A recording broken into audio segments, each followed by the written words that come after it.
What happens when the world's most isolated dictator suddenly takes center stage in Beijing? Kim Jong-un, a leader who almost never leaves his hermit kingdom, stunned the globe when his armored train rolled into China, his daughter and sister at his side, signaling dynasty and legacy. From the front row of a massive military parade in Tiananmen Square, Kim wasn't just a guest. He was Xi Jinping's chosen ally. For China, it was choreography. For North Korea, it was validation. And for Washington, it was a warning. Because this wasn't just about military parades, it was about shifting alliances, a possible nuclear triangle of China, Russia, and North Korea, and a direct challenge to U.S. influence. Even Donald Trump, who met Kim 3 times during his presidency, couldn't ignore the signal. Could this new embrace between Beijing and Pyongyang pull Kim back into Trump's orbit, or push America into its toughest standoff yet? Stay to the end, because the scale isn't just shocking, it's strategic. This is how wealth, myth, and fear are engineered into a lifestyle. Welcome back to Luxembourg, the place where we map the private empires no one's supposed to see. Subscribe and ring the bell, because the next chapter is even wilder than this one. Let's begin where the music never stops, with 36 grand pianos, a private band, and a leader who treats sound like status. Kim Jong-un's wealth doesn't just sit in bank accounts, it plays loudly. In 2014, he allegedly imported 36 grand pianos into North Korea. Each one is a statement, each one a reminder that while his people struggle for basic necessities, the supreme leader measures power in octaves. Top-end pianos can cost more than $170,000 each, putting the total bill at over $6 million. But the pianos are just props in a larger stage. Kim surrounds himself with live music, literally. He maintains his own private 13-piece orchestra made up entirely of female violinists. They perform not just to entertain, but to exalt, rehearsing for hours to accompany Kim's karaoke nights and 80s rock sing-alongs. Even former basketball star Dennis Rodman, one of Kim's rare Western guests, recalled evenings where the band played the theme from Rocky on repeat, while Kim sang into the microphone, half leader, half rock star. The soundtrack of his rule is a mashup of K-pop, Hendrix riffs, and state-manufactured applause. In 2010, Kim revealed he was deeply moved by a South Korean performance in Pyongyang, clapping along to the girl group Red Velvet. For a leader obsessed with control, music becomes both indulgence and diplomacy, a rare place where propaganda gives way to rhythm. But if his piano collection and private band represent his softer side, his palaces reveal a harder truth. Kim doesn't just live in luxury, he multiplies it 17 times over. Most world leaders are lucky to have a handful of official residences. Kim Jong-un. He commands at least 17 palaces scattered across North Korea, each one more extravagant than the last. The crown jewel is the Ryongseong residence, known as the Central Luxury Mansion. Built in 1983, it's less a home and more a fortified city. Beneath the manicured gardens and sprawling halls lies an underground wartime headquarters, shielded by iron rods, concrete, and lead walls, fortified enough to withstand nuclear attack. Above ground, it stretches across 4.5 square miles, the same size as London's Heathrow Airport. It features a private train station, horse racing track, recreational lakes, and even a water park, complete with a giant slide. Just miles away sits the Kangkong residence, his summer retreat. Like Ryongseong, it includes man-made lakes, guest houses, bowling alleys, and stables, but this one exists purely for leisure. Imagine a dictator's version of a summer camp, secluded, indulgent, and guarded like a fortress. Then there's the seaside jewel, the Wonsan residence. Built on North Korea's east coast, it's connected to a massive sports stadium and water park. The compound boasts 10 private villas, its own harbor, beaches, and even a theater. For Kim, it's not just a home by the sea, it's a seaside kingdom, and those are only 3. Reports say there are 14 more just like them, each one stocked with theaters, banquet halls, sports facilities, and private cinemas. His father, Kim Jong-il, collected more than 30,000 Hollywood VHS tapes and DVDs. He even built his own 1,000-seat theater, proof that luxury in this family is hereditary. 17 palaces, multiple private theaters, and residences designed like independent countries. But Kim's taste for spectacle doesn't stop at real estate. Sometimes he brings the spectacle to him by hiring entertainers no one expected to see in Pyongyang. Luxury isn't just what Kim owns, it's what he imports. In 2013, he stunned the world by flying in the Harlem Globetrotters to play an exhibition game in Pyongyang. Booking them in the US costs about $75,000 before travel and accommodation. For Kim, it was pocket change, a chance to mix politics with his obsession, basketball. His father once begged the US to send Michael Jordan. He got turned down. Kim Jong-un? He settled for Rodman private courts and a steady stream of international players willing to step into his surreal kingdom. For a man obsessed with image, even sports become theater. But his greatest stages aren't arenas or ball courts. They're in the skies and on the rails, where he moves like a ghost wrapped in steel. Kim doesn't just travel, he choreographs it. His private jet, jokingly dubbed Air Force Un, is a Russian Ilyushin Il-62 fitted with crystal ashtrays, leather lounges, and a price tag of around $1.5 million. But the family's real obsession isn't flying, it's trains. Kim inherited 90 luxury train cars from his father. Dining cars, conference rooms, even kitchens stocked with foreign cuisines. When he moves, 2 decoy trains run ahead and behind, packed with bodyguards. Overhead, helicopters scan the rails. At least 20 private stations exist just for him. Inside, pink leather seats and redesigned luxury interiors carry him like royalty on steel tracks. Sometimes the train even hauls his bulletproof Mercedes, just in case he wants to arrive in style. For Kim, travel isn't logistics, it's theater. Every journey reminds the world the supreme leader moves untouchable. Kim Jong-un's taste for luxury is most visible in his fleet. Reports say he owns over 100 cars, worth more than $20 million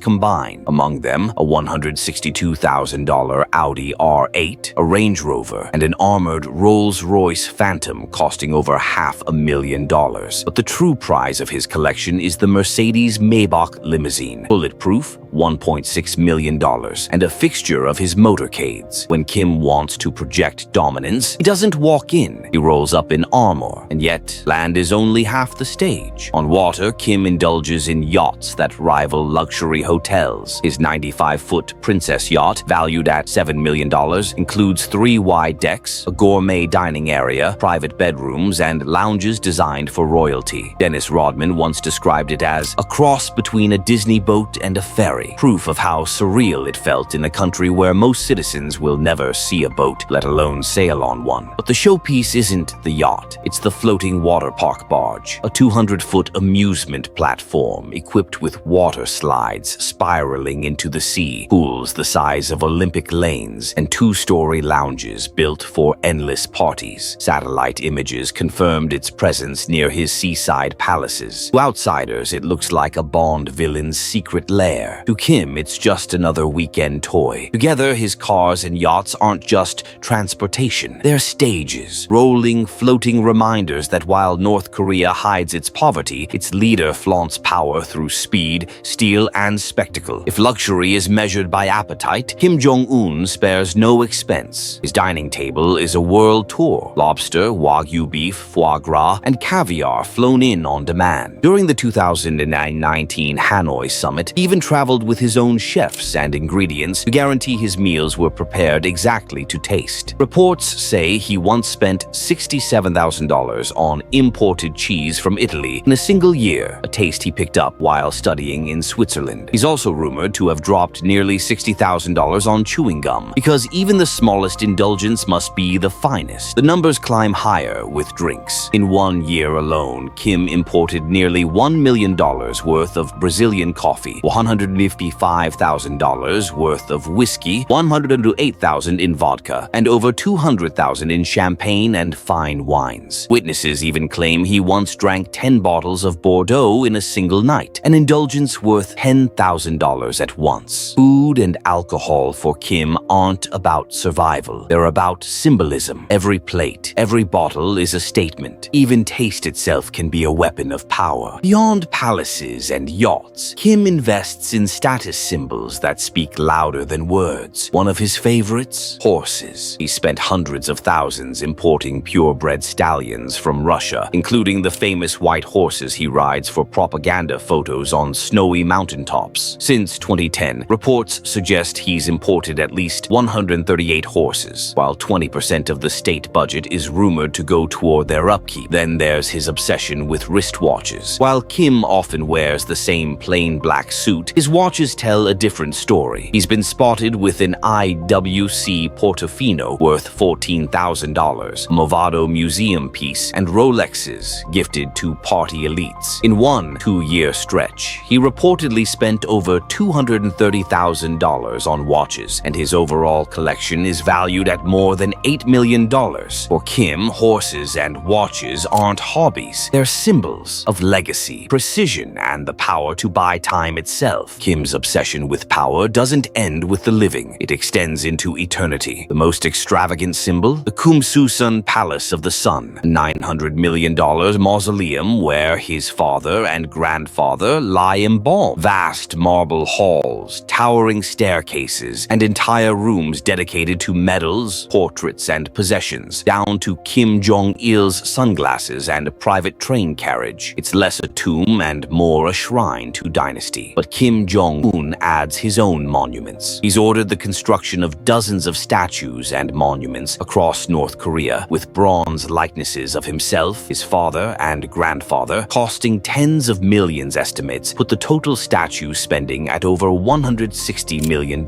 In a country where scarcity is reality, these displays serve one purpose: to immortalize power. While food supplies dwindle, stone and bronze guarantee that Kim's image towers above his people. Literally, even Kim's leisure is soaked in extravagance. He reportedly maintains private golf courses costing millions to build and hundreds of thousands a year to maintain, continuing the family tradition after his father once boasted of hitting 11 holes in one in a single day. Some luxuries border on the surreal. Sources claim that McDonald's meals are smuggled daily into Pyongyang for Kim and his circle. Burgers, fries, and sodas disguised in supermarket bags. For a man obsessed with Western food, even fast food becomes a status symbol. If this is how one man lives while millions go without, what does that say about the true cost of power? If you found this glimpse into the hidden wealth of North Korea's supreme leader eye-opening, you're in the right place. We reveal the untold luxuries, secrets, and empires of the world's most powerful. Don't just watch. Subscribe to Luxrish right now and join us as we uncover the next story behind the velvet curtain of power.